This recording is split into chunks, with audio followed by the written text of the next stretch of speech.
araw po sa inyo lahat. Ako po si Assistant Professor Giovanni B. Marijuan, graduate po ng Bachelor of Science in Information Technology, Batch 2014. Nag-aral din po ako ng Master in Public Administration na 2020.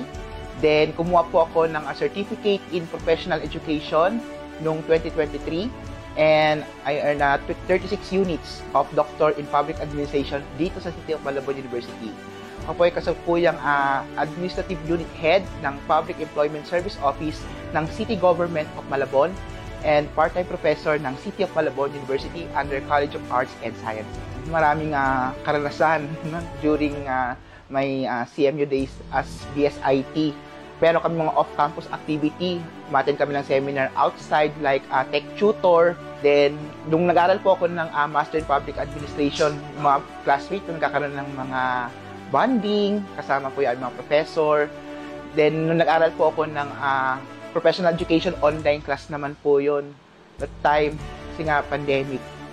Then, itong course ko ngayon as Doctor in Public Administration, mas lalong nagkaroon ng malaking connection kasi yung mga classmate ko po, kasama ko pa rin nung kami nag-aaral ng Master in Public Administration, kasama ko pa rin sila ngayon sa Doctor in Public Administration. Then, pag meron kaming mga assignment, since nung time kasi na yon, medyo kulang ang computer laboratory.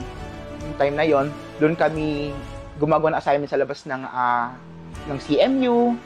Tapos, pagka ang vacant day namin, pagdating ng morning ang aming klase, babalik kami ng hapon, doon kami tumatambay sa isang mall na malapit dito sa CMU.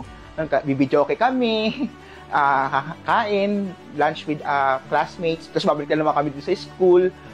Then, na-meet ko yung mga professors ko before na naging classmate ko naman sa Master in Public Administration, maging sa Doctor in Public Administration. Ang CMU ay isa sa pinaka-matatag na university dito sa ating lungsod ng Malabon, maging dito sa National Capital Region. Ang CMU ay napakaganda din ng mga facilities na ginawa, no? Katulad nitong CMU iConnect na nagiging channel para sa mga estudyante ng City of Malabon University, maging sa mga kabataang Malabueño na kung ano yung mga happenings dito sa City of Malabon University ay binibigyang halaga yung mga estudyante na ano yung mga magandang nagaganap sa CMU. Hindi fake news yung binabahagi kasi nga para sa mga kabataang Malabueño.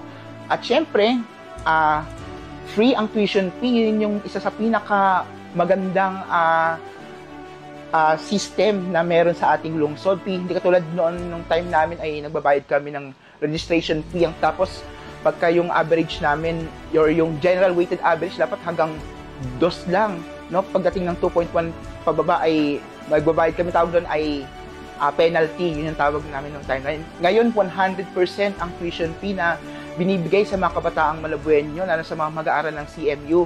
Sa tulong ng ating Malabon City Government, most improved na ang ating university ngayon. At saka, ang City of Malabon University, hindi na nakikilala sa buong Malabon. Globally, nakikilala ang City of Malabon dahil nakakaroon ng collaboration sa iba't ibang bansa, through research convention, through collaboration, meeting with different institutions sa ibang bansa, sa China, at sa iba pang country na konektado po ang ating university. Dito sa CMU, nag-aral ako ng BSIT, nakapag-enroll ako, hanggang sa makagraduate ako ng Master in Public Administration at kumuha ng Prof. Ed, na kasama ko ang City of Malabon University sa aking buhay estudyante. At sa career ko po ngayon, nakapasa po ako ng licensure examination for teacher at nabigyan po ako ng opportunity na makapagturo dito, may bahagi yung aking kaalaman at binigyan din po ako ng priority na makapagtrabaho po sa City Government of Malabon through the Public Employment Service Office.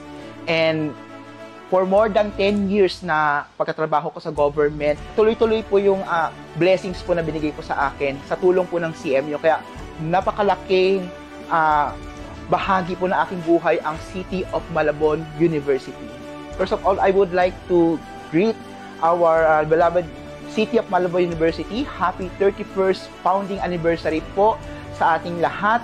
Congratulations po sa mga achievements po na nakukuha po natin mula po sa mga board passers, sa mga nakuha po ng mga awards from international recognition. Ipinagmamalaki ko po ang ating pamantasan. Once again, happy anniversary City of Malabon University.